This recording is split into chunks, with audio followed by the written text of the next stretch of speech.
Neden şirin sözlik Rasulullah keladur. Shamollarga borib aytgan, sayretishini qo'ysan, beadoblik qilmasin Rasulullah keladur. Daryolarga ham aytgan, mavjurishini qo'ysan, oldida soqov tursan Rasulullah keladur.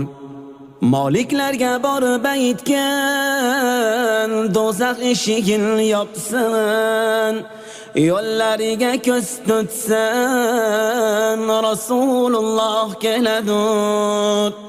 G'ilmonlarga ham aytgan, jannat eshigini ochsan, boshlariga nur sochsan.